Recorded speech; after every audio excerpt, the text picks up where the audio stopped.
मुलांनो, good morning. Corona महामारीच्या काळातले सर्व नियम पालन करा. आवश्यक कामासाठीच बाहेर जा. अनावश्यक कामे असतील तर ती टाळा. त्याचप्रमाणे सुरक्षित अंतर राखा आणि सॅनिटायझरचा वापर करा. स्वतःची काळजी घ्या, आपल्या कुटुंबाची पण काळजी घ्या आणि अभ्यास करायला मात्र विसरू नका. चला आपण अभ्यासाला सुरुवात करूया. सर्वांना पुन्हा एकदा गुड मॉर्निंग.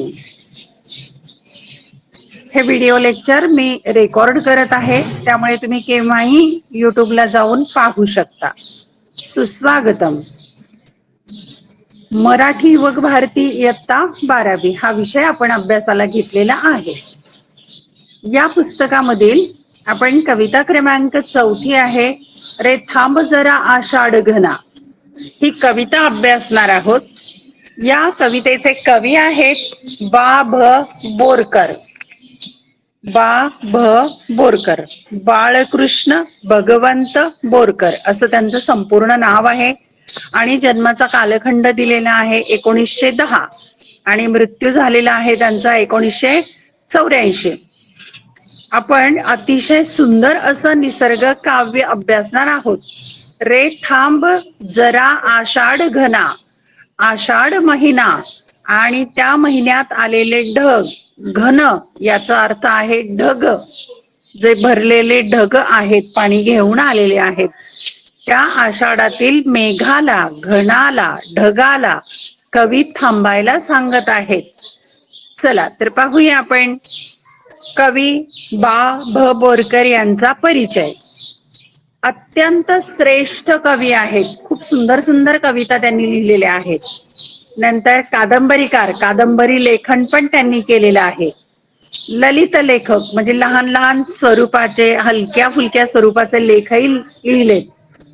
कथाकार म्हणजे त्यांनी गोष्टी पण लिहिलेल्या आहेत. तसेच पद्मश्री या सन्मानाने भारत सरकारकडून गौरवान्वित. पद्मश्री हा भारत सरकारचा पुरस्कार देखील त्यांना मिळालेला आहे. कवितेचे संस्कार लहानपणापासूनच पहा, कविता लेखनाच्या संदर्भात किंवा वाचनाच्या संदर्भात हे संस्कार त्यांच्यावर बालपणापासून झालेले आहेत. लहानपणापासूनच त्यांना काव्याची आवड होती. निसर्ग आणि प्रेम हे त्यांच्या कवितेचे मध्यवर्ती विषय आहेत. म्हणजे त्यांनी जेवढ्या कविता लिहिलेल्या आहेत त्या कवितेमध्ये मध्यवर्ती कल्पना किंवा विषय काय घेतलेला आहे, त्यांनी एकतर निसर्ग घेतलाय किंवा प्रेम घेतलेला आहे. म्हणजे निसर्ग आणि प्रेम हे त्यांच्या कवितेचे विषय आहेत. बोरकरांच्या कविता निसर्ग प्रतिमांनी संपन्न आहेत आणि त्यांच्या सगळ्या कविता ज्या आहेत निसर्ग संपन्न, निसर्गाच्या सौंदर्याची लयलूट करणारं त्यांचं काव्य आहे. तीव्र संवेदनशीलता हा त्यांच्या व्यक्तिमत्वाचा व नादमयता हा त्यांच्या काव्याचा विशेष आहे. तीव्र संवेदनशीलता, तीव्र म्हणजे जास्त, संवेदनशीलता सेन्सिटिव्हिटी, की अशा प्रकारे निसर्गाबद्दल, प्रेमाबद्दल अतिशय संवेदनशील मन आहे त्यांचं. त्यांचं व्यक्तिमत्वही संवेदनशील आहे आणि त्यांचा काव्याचा विशेष महत्वाचा आहे नादमयता.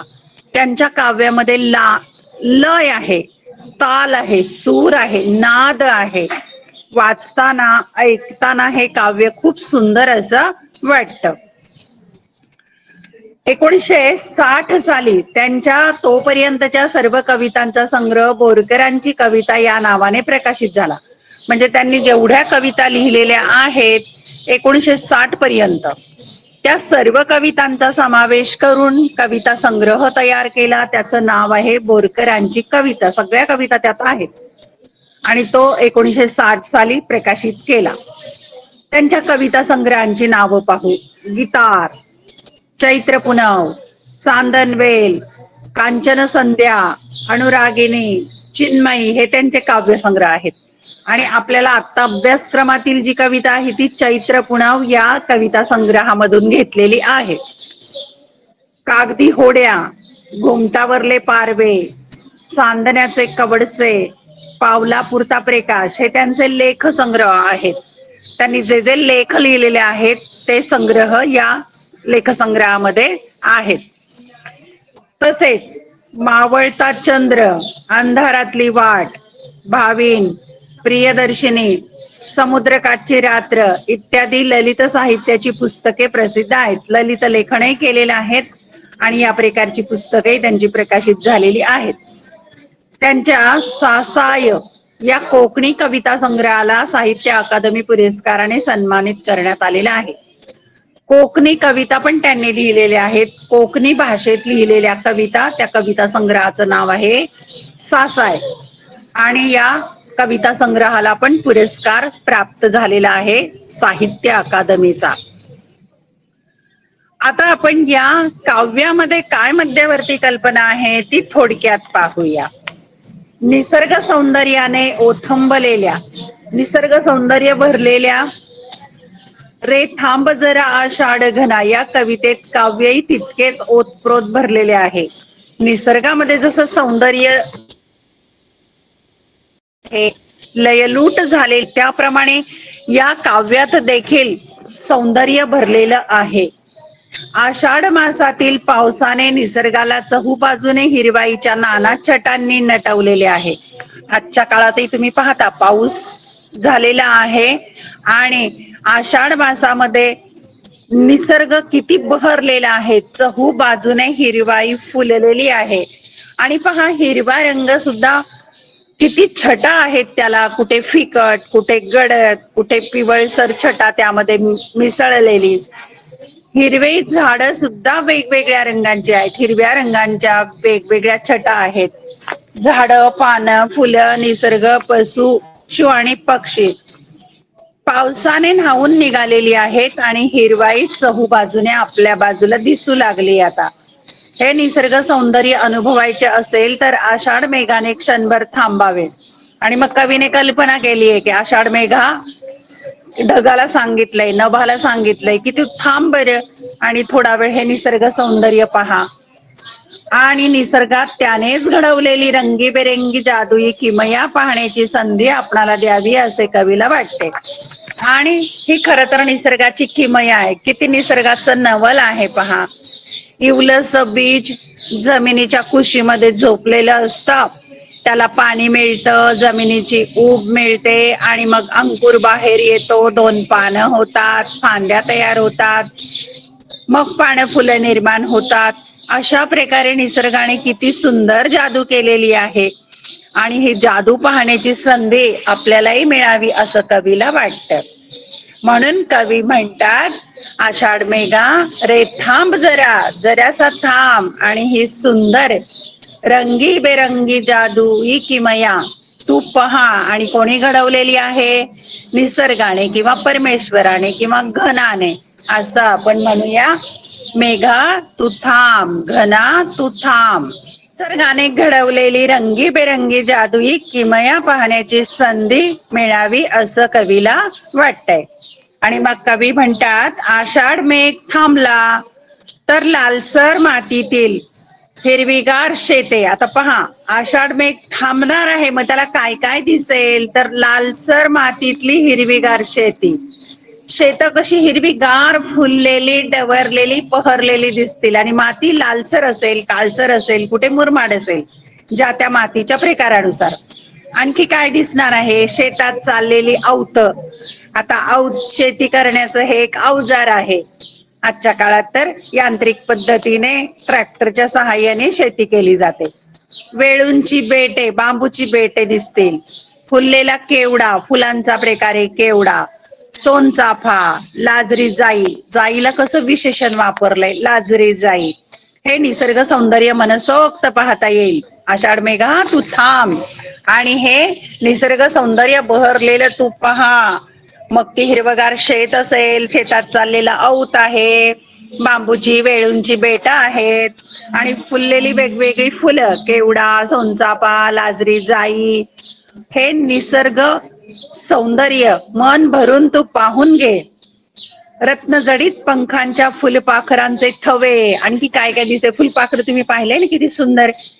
त्या फुलपाखरांच्या इवल्याशा पंखांवर किती सुंदर नक्षी असते. त्याला काय म्हटलंय? रत्नजडित. जणू काही रत्न जडवलेली आहेत त्याच्या पंखांवर. आणि थवेच्या थवे फुलपाखरांचे त्या पाना फुलांवर उड्या मारत आहेत, फिरत आहेत, गिरट्या घालत आहेत. पाण्यात सळसळणाऱ्या मासोळ्या आणि पाण्यामध्ये सळसळ करणाऱ्या मासोळ्या आणि रात्रीच्या मिट्ट काळोखात चमकणारी काजव्यांची प्रकाश फुले. काजव्यांना काय उपमा दिली आहे? प्रकाश फुले. काजवा माहितीये ना तुम्हाला? छोटासा कीटक आहे मागच्या बाजूला, तो प्रकाश येतो त्याच्यामध्ये. पहा, भंडारदऱ्याला काजवा महोत्सव सुद्धा होतो. भंडारदरा आपल्या महाराष्ट्रामधलं एक ठिकाण आहे, भंडारदरा धरणाच्या आसपास, आणि तिथे काजवे खूप आहेत. काजव्यांचा महोत्सव अगदी रात्री जर आपण पाहिलं तिथे तर अतिशय सुंदर आहे. गुगलवर सर्च करा काजव्यांचा महोत्सव आणि नक्की पाहू शकता तुम्ही, आणि शक्य झालं तर कधी ट्रिपही करू शकता. तर काजव्यांना म्हटलंय प्रकाशाची फुलं. काजवा क्षणभर प्रकाश तो मिटतो, प्रकाश तो मिटतो, इतकं सुंदर दृश्य आहे, मी पाहिलेलं आहे. आणि मग रात्रीच्या मिट्ट काळोखामध्ये काजव्यांचे हे प्रकाशाची फुलं पण तो पहा. प्रकाश फुले यांच्याशी सुख संवाद साधता येईल असे कवीला वाटते, आणि यांच्याशी संवाद करायचा आहे, सुखाचा संवाद करायचा आहे, त्यांच्याशी बोलायचंय, गप्पा मारायच्यात. कवी म्हणतात, आषाढ मेघा थांब, लालसर मातीतलं हिरवगार शेत बघ, शेतात चाललेला औत पहा, वेळूंचं बेट पहा, फुललेला केवडा, सोनचाफा, जाई जुई, आणि असं निसर्ग सौंदर्य मनसोक्त मन भरून डोळे भरून पहा. आणि फुलपाखरं किती सुंदर आहेत बघ, रत्नजडीत पंख आहेत त्यांचे, पाण्यात मासोळ्या कशा सळसळ करतात, आणि काजव्यांची प्रकाश फुले पण पाहून जा, यासाठी आषाढ मेघा तू थांब, असं कवी सांगत आहेत आषाढातील मेघाला. पहा, आपण कविता सुरुवात करूया. कवी काय म्हणत आहेत पाहू. रे थांब जरा आषाढ घना, रे थांब जरा आषाढ घना, बघू दे दिठी भरून तुझी करुणा, बघू दे दिठी भरून तुझी करुणा. कोमल पाचूंची ही शेते, प्रवाळ माती मधली अवते, कोमल पाचूंची ही शेते, प्रवाळ माती मधली अवते. इंद्रनीळ वेळूंची बेटे, या तुझ्याच पदविन्यास खुना, इंद्रनीळ वेळूंची बेटे, या तुझ्याच पदविन्यास खुना. पहा, कवी काय म्हणतायत. आषाढ महिन्यामध्ये बरसलेल्या पावसामुळे बहरलेलं निसर्ग सौंदर्य जे आहे, त्या निसर्ग सौंदर्याचा आस्वाद खुद्द स्वतः आषाढ मेघाने घ्यावा अशी विनवणी करतात, आणि म्हणतात, हे आषाढ मेघा तू थांब जरा, रे थांब जरा आषाढ घना, आणि बघू दे दिठी भरून तुझी करुणा, तुझ्या करुणेमुळे निर्माण झालेलं सृष्टी सौंदर्य तुझ्यासह मला डोळे भरून पाहू दे. इथे शब्द आहे दिठी. दिठी म्हणजे दृष्टी, घन म्हणजे मेघ किंवा ढग, करुणा म्हणजे दया. आणि आषाढ महिना मराठी 12 महिन्यातील 4थ्या क्रमांकाचा महिना आषाढ महिना. म्हणून कवी म्हणतात, दृष्टी भरून, दिठी भरून तुझं हे तूही निसर्ग सौंदर्य पहा, आणि मला पण डोळे भरून पाहू दे. काय काय सौंदर्य आहे पुढे सांगितलंय. कोमल पाचूंची ही शेते, पाचू रत्न आहे, आपण हिरे माणिक मोती म्हणतो की नाही, पाचू हे रत्न आहे. आणि कशी शेत दिसत आहे तर कोवळ्या नाजूक पाचूचं रत्न जसं आहे तसं शेत दिसत आहे. हिरव्या रंगाचं पाचूचं रत्न असतं तसं शेत दिसत आहे. म्हणजे शेताला काय म्हटलेले आहे विशेषण, तर कोमल पाचूचं शेत, पाचूच्या रत्नासारखं दिसणारं शेत आहे. आणि अवत पण आहेत, पण ती अवत कशी आहेत, प्रवाळ म्हणजे पोवळ्यासारखी दिसणारी. पोवळ हे सुद्धा एक मोती आहे, माणिक आहे. पोवळ्यासारखी लाल लाल माती आहे, त्यात अवत चाललंय म्हणजे नांगरणी करत आहे शेतामध्ये शेतकरी एखादा. प्रवाळ माती आहे, पोवळ्यासारखी लाल माती आहे, आणि तिथे अवत चालू आहे.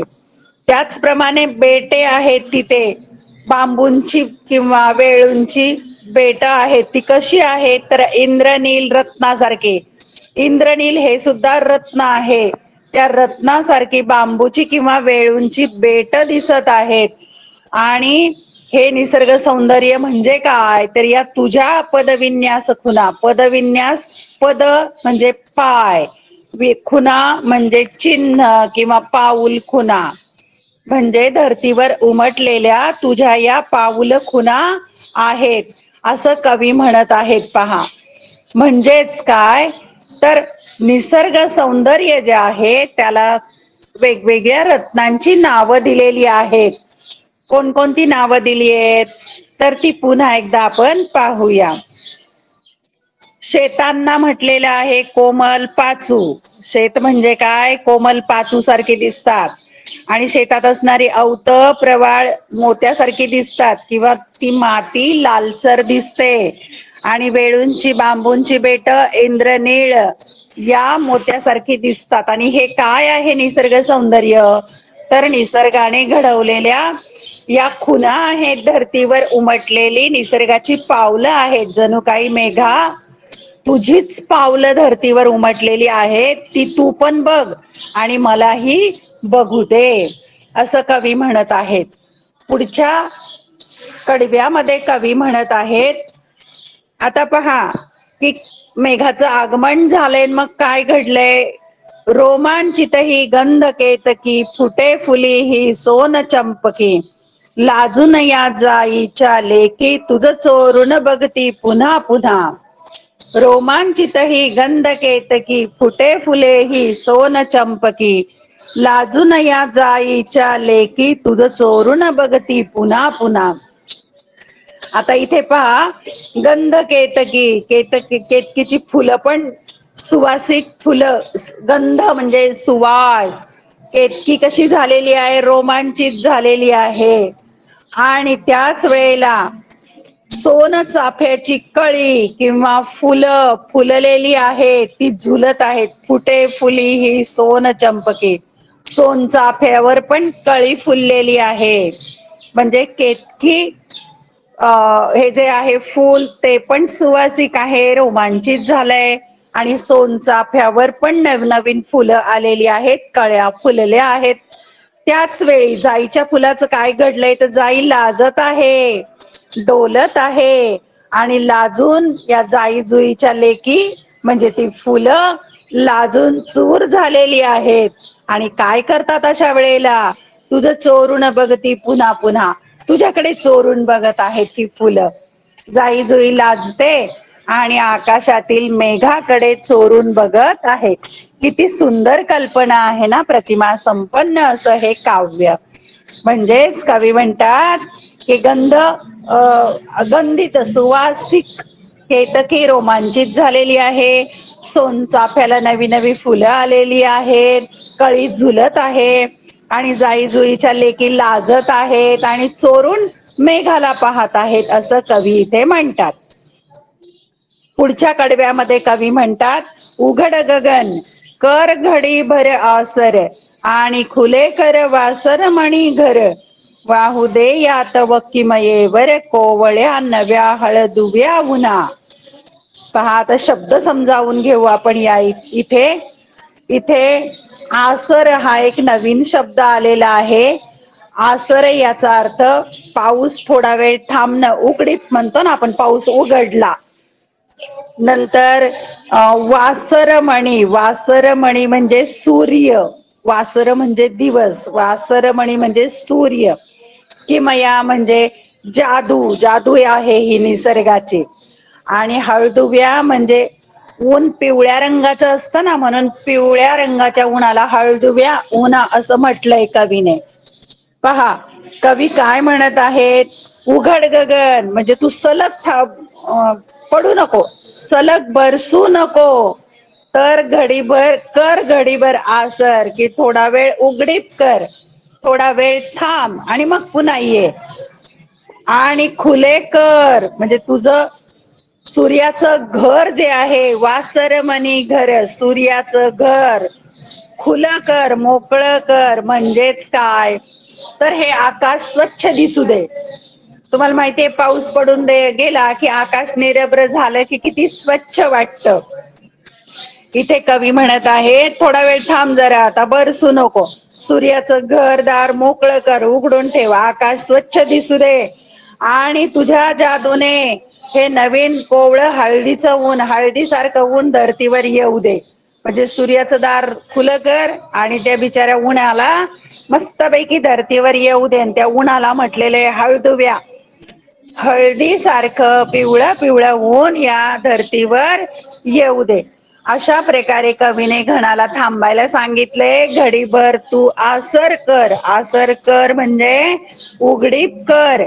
वासरमणी म्हणजे सूर्य आणि किमया म्हणजे जादू. आणि अशी जादू कर की सूर्याचं घर खुलं कर आणि पिवळ्या रंगाचं, हळदुव्या रंगाचं ऊन या धरतीवर येऊ दे. पुढच्या कडव्यामध्ये कवी म्हणतात, कणस भरू दे जीवस दुधाने, कणस भरू दे जीवस दुधाने, देठ फुलांचा अरळ मधाने, कंठ खगांचा मधुगानाने आणि शहारा तृणपर्णा. कणस भरू दे जीवस दुधाने, देठ फुलांचा अरळ मधाने, कंठ खगांचा मधुगानाने आणि शहारा तृणपर्णा. यामधील आपण शब्द समजावून घेऊया.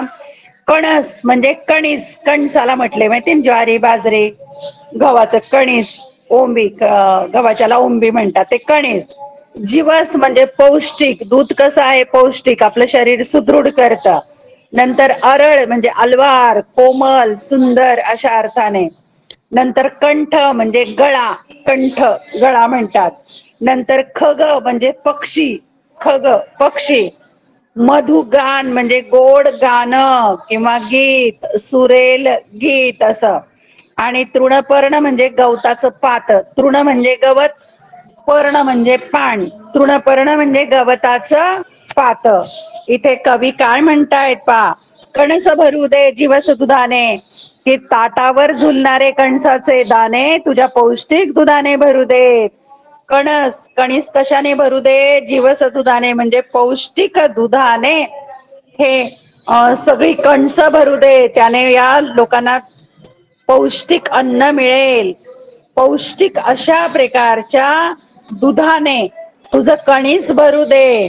आणि देठ फुलांचे, फुलांचं देठ आहे त्यामध्ये काय आहे, देठ फुलांचा अरळ मधाने, फुलांचे देठ मधाने भरू दे. जो आपण मध खातो की नाही, पानं फुलांमध्ये असणारा मधमाशा गोळा करतात आपल्या पोळ्यामध्ये, तर असा मध या फुलांच्या मध्ये, फुलांच्या देठामध्ये अलवार, गोड, कोवळा असा मध साठू दे. त्याचप्रमाणे कंठ खगांचा, पक्ष्यांचा कंठ, आनंदाच्या गाण्याचे बोल पक्ष्यांच्या गळ्यात येऊ दे, मधुगान करू देत पक्षी. खग म्हणजे पक्षी सुंदर गाणी गाऊ देत. कोकिळेची कुहू कुहू असेल किंवा इतर पक्ष्यांची चिवचिव किंवा जे ते आवाज असतील, मोरांचं नाचणं असेल ते पण होऊ दे. आणि त्याच वेळेला किलबिल पक्ष्यांच्या स्वरांनी या गवताच्या पात्यावर आनंदाचा शहारा येऊ दे. शहारा येणं माहितीये ना, आपले हातावरचे केस ताठ होतात, शहारा, अंगावर शहारा आलं म्हणतो. तर अशा प्रकारचा शहारा तृणपर्णावर म्हणजे गवताच्या पात्यावर येऊ दे.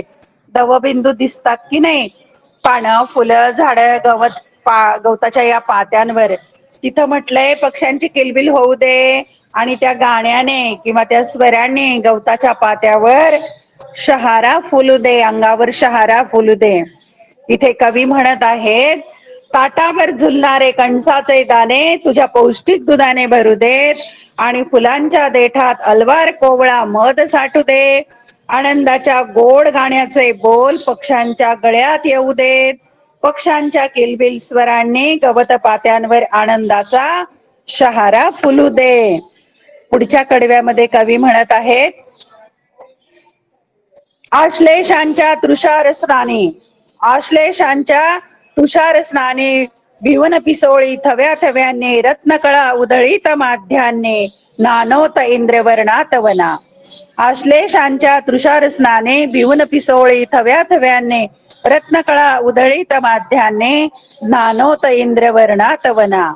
पहा इथे कवी म्हणत आहेत, आश्लेषा हे एका नक्षत्राचं नाव आहे. 27 नक्षत्र आहेत, त्यामधलं हे एक नक्षत्र आहे.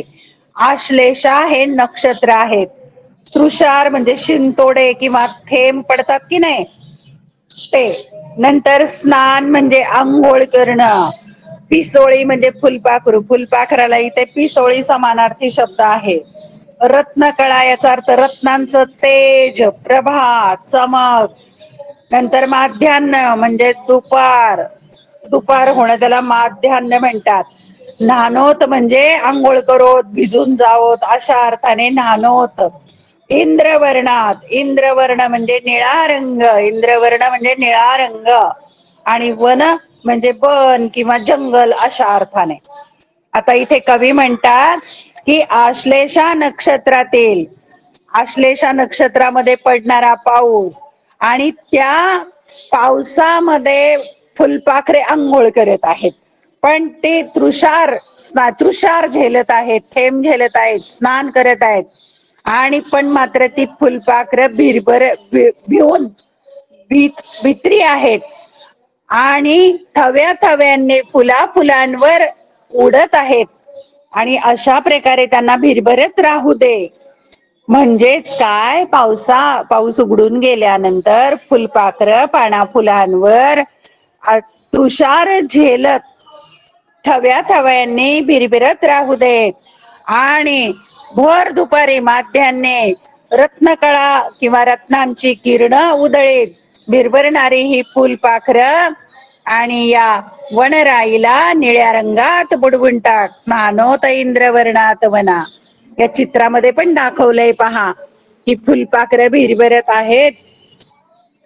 ते अमाप थेंब पडत आहेत त्या आश्लेषा नक्षत्रातील, तिथे आंघोळ करत आहेत आणि थव्या थव्यांनी भिरभिरत आहेत.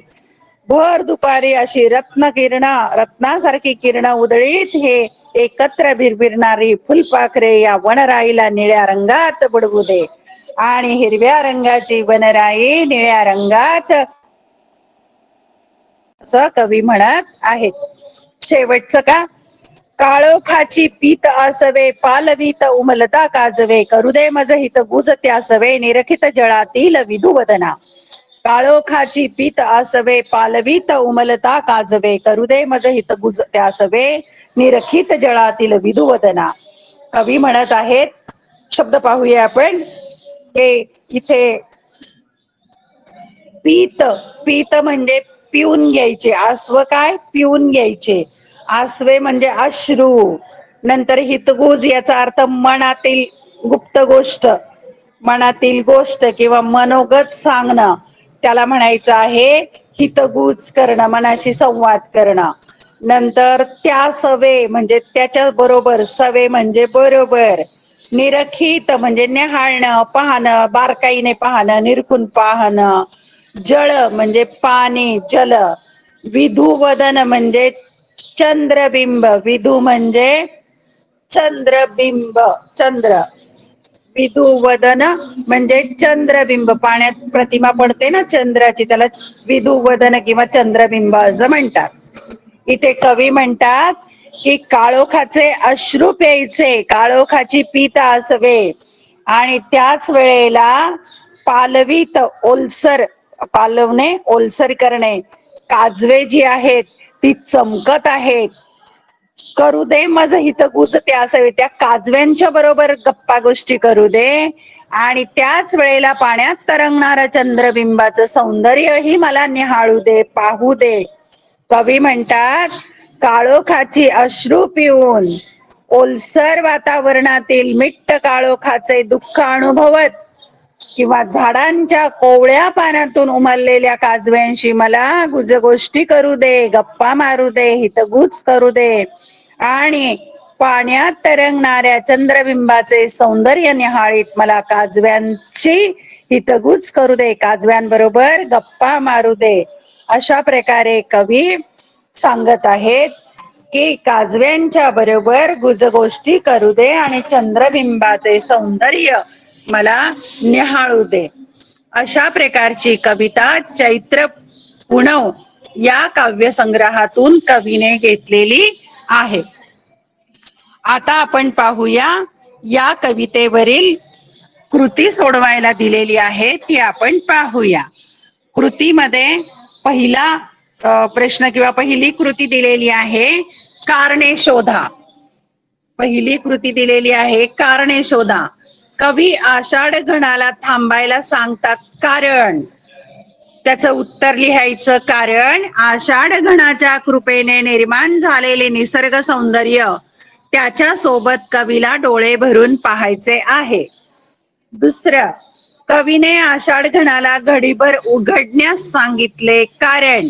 त्याचं उत्तर इथे लिहायचं आकाशातून नवीन कोवळी हळदीच्या रंगाची उणे धरतीवर यावीत. आकाशातली उण धरतीवर यावीत म्हणून घडीभर थांबायला सांगितले. पुढची आकृती दिलेली आहे. खालील वर्णनासाठी कवितेतील आलेले शब्द लिहा. चौकटीमध्ये शब्द लिहायचा आहे. क्रमांक 1, शेतातील हिरवीगार पिके. त्याला काय म्हटलेलं आहे इथे लिहायचं कोमल पाचूंची शेते.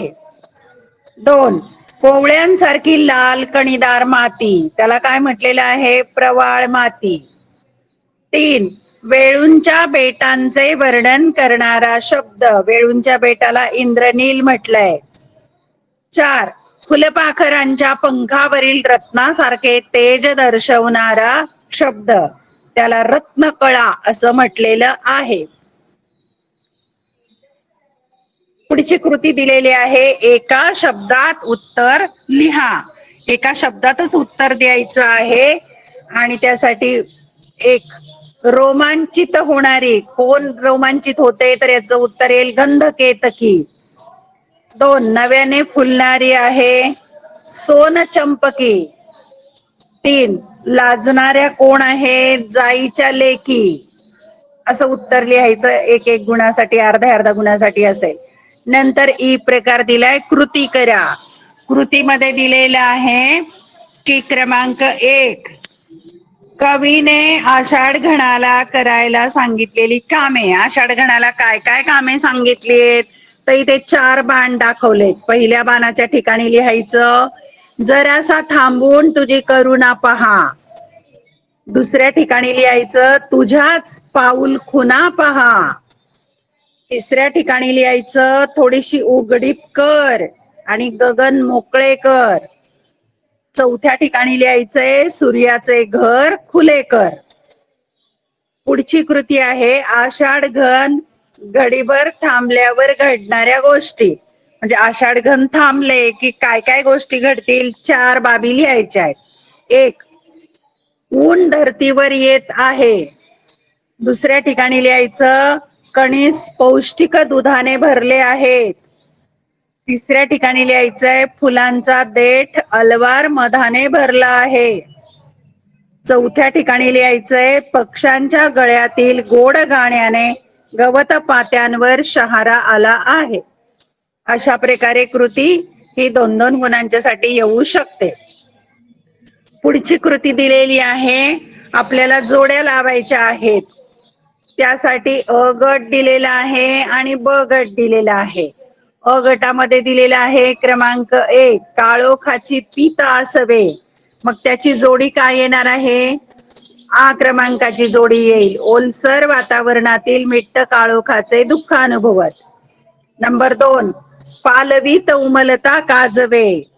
त्याची जोडी येणार आहे वृक्ष पालवीत उघड मीठ करत चमकणाऱ्या काजव्यांसोबत. 3, करू दे मज हित गुजत्या सवे. याची जोडी येणार आहे ई, मला गुज गोष्टी करू दे. 4, निरखित जळातील विधुवदना. त्याची जोडी अ आहे, पाऊस उघडला तर पाण्यातील चंद्रबिंब पाहत. पुढची कृती पाहूया. खालील ओळींचा अर्थ लिहा. कणस भरू दे जीवस दुधाने, देठ फुलांचा अरळ मदाने, कंटकगांचा मधुगानाने आणि तशहारा तृणपर्णा. याचं उत्तर असं लिहायचं पाऊस थांबल्यावर जराशी उघडीप होऊन कोवळे ऊन जेव्हा धरतीवर येईल तेव्हा पौष्टिक दुधाने भरलेले कणीस दिसते. फुलांचा देठ अलवार मधाने भरलेला असतो. पक्ष्यांच्या गळ्यातील गोड किलबिल स्वर ऐकून गवताच्या पात्यांवर किंवा पात्यांच्या अंगांवर शहारा फुललेला दिसतो. एवढा अर्थ लिहायचा किंवा काव्य सौंदर्य स्पष्ट करण्यासाठी अशा ओळी येत असतात. पुढच्या ओळी आहेत काव्य सौंदर्य स्पष्ट करायचंय. आश्लेषांच्या तुषार स्नाने भिवून पिसोळी थव्या थव्यांनी रत्नकळा उधळीत माध्याने नानोत इंद्र वर्णात वना. या ओळीतील काव्य सौंदर्य स्पष्ट करा. उत्तर लिहायचं आहे काव्य सौंदर्याचं. कवी बाभ बोरकर यांनी रे थांब जरा आषाढ घना या कवितेमध्ये आषाढ महिन्यात धरतीवर पडणाऱ्या पावसामुळे निसर्ग सृष्टीत झालेले सौंदर्यमय बदल नादमय व ओघवत्या शब्दात चित्रित केले आहेत. वरील ओळींमध्ये भिरभिरणाऱ्या फुलपाखरांच्या थव्यांचे वर्णन केलेले आहे. आषाढातील पाऊस थोडा थांबल्यावर खाली येणाऱ्या कोवळ्या उन्हाने सृष्टी लख्ख झाली. आश्लेषा या पावसाळी नक्षत्रातील पाऊस पडताना त्याच्या टपटपणाऱ्या थेंबांची अंघोळ फुलपाखरांना होत आहे. या थेंबांना भिवून फुलपाखरे थव्या थव्यांनी भिरभिरत फुलांवरून रुंजी घालत आहेत. माध्यांनी म्हणजेच भर दुपारी आपल्या रंगीबेरंगी पंखांची रत्ने प्रभाव उधळीत त्याच्या निळ्या रंगात साऱ्या रानाला जणू भिजवत उडत आहेत. फुलपाखरांचे अतिशय प्रत्येकारी चित्रण डोळ्यासमोर उभे राहील असे ओघवते वर्णन कवीने आपल्या शब्द लाघवी पद्धतीने केलेले आहेत. पिसोळी या ग्रामीण शब्दाने फुलपाखरांचा इवला भिरभिरणारा देह डोळे दिपवणारा ठरलेला आहे. पुढचा प्रश्न आहे, रसग्रहण करायला सांगितलेला आहे. कवितेच्या ओळी दिलेल्या आहेत. रे थांब जरा आषाढ घना बघू दे दिठी भरून तुझी करुणा. कोमल पाचूंची ही शेते प्रवाळ माती मधली अवते. इंद्रनीळ वेळूंची बेटे या तुझ्याच पदविन्यास खुना. रोमांचित ही गंध केतकी फुटे फुले ही सोन चंपकी. लाजून या जाईच्या लेकी तुझ चोरून बघती पुन्हा पुन्हा. तुझ चोरून बघती पुन्हा पुन्हा. तुझ चोरून बघती पुन्हा पुन्हा. अतिशय सुंदर अशा प्रकारचं हे काव्य. याचं रसग्रहण करायचं आहे. रसग्रहण करायचं याचा अर्थ या कवितेमध्ये काय काय चांगलं सांगितलेलं आहे ते सांगायचंय. रसग्रहण करताना 3 मुद्दे लिहायचे. आशय सौंदर्य, काव्य सौंदर्य आणि भाषेची वैशिष्ट्ये. आशय सौंदर्य मी सांगत आहे. उत्तर, आशय सौंदर्य कवी बाभ बोरकर यांच्या रे थांब जरा आषाढ घना या निसर्ग कवितेतील या ओळी आहेत. आषाढ आधार पाऊस पडतो आणि सृष्टी येते. या नयनरम्य दृश्याचे वर्णन करताना कवी आषाढ मेघाला थोडेसे थांबून हा निसर्ग सोहळा पाहण्याची विनंती करत आहेत. काव्य सौंदर्य. आकाशात आषाढ मेघ दाटून आले आहेत. त्या आषाढ मेघाला उद्देशून कवी म्हणतात, हे आषाढ मेघा तू जरासा थांब आणि तुझ्या कृपेने नटलेले निसर्ग सौंदर्य मला तुझ्या सोबत डोळे भरून पाहू दे. कोमल पाचूच्या नाजूक रंगांची ही हिरवीगार शेत, कोवळ्याच्या लाल रंगाच्या मातीत चालणारे नांगर, ही इंद्रनील रत्नांच्या प्रभेसारखी बांबूची बेटे, या सर्व तुझ्याच पाऊल खुणा आहेत. तुझ्या आगमनाने रोमांचित झालेली सुवासिक केतकी, नुकतीच उमललेली सोनचाफ्याची कळी आणि जाईच्या लाजऱ्या मुली तुला पुन्हा पुन्हा चोरून बघत आहेत. अशी ही तू निर्माण केलेली किमया पहा. भाषा वैशिष्ट्ये. वरील ओळींमध्ये कवीने संस्कृत प्रचूर नादमय शब्दरचना केलेली आहे.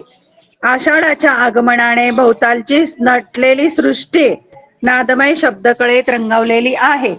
विशेष म्हणजे आषाढ घन, केतकी, सोनचाफ्याची कळी, जाईची फुले यावर मानवी भावनांचे आरोपण करून कवीने अंतःकरणाला भिडणारे सौंदर्य प्रत्येकारी पद्धतीने मांडले आहे.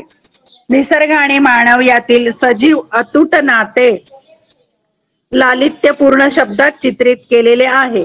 लाजणाऱ्या जाईने रोमांचित होणारी केतकी, यातला हृदय असा भावना वेग रसिकांच्या मनाला भिडतो. नादानुकूल गेय शब्द कळेमुळे या ओळी आपल्या ओठावर रेंगाळतात. पुढची अभिव्यक्ती दिलेली आहे. एक, आषाढातील पावसाचा तुम्ही घेतलेला एखादा अनुभव स्पष्ट करा किंवा शब्दबद्ध करा. आता हा प्रश्न मी तुमच्यासाठी ठेवलेला आहे, कारण हा तुमचा अनुभव तुम्ही लिहायचा आहे. 4 गुणांच्या साठी अशा प्रकारे अभिव्यक्ती करता येते.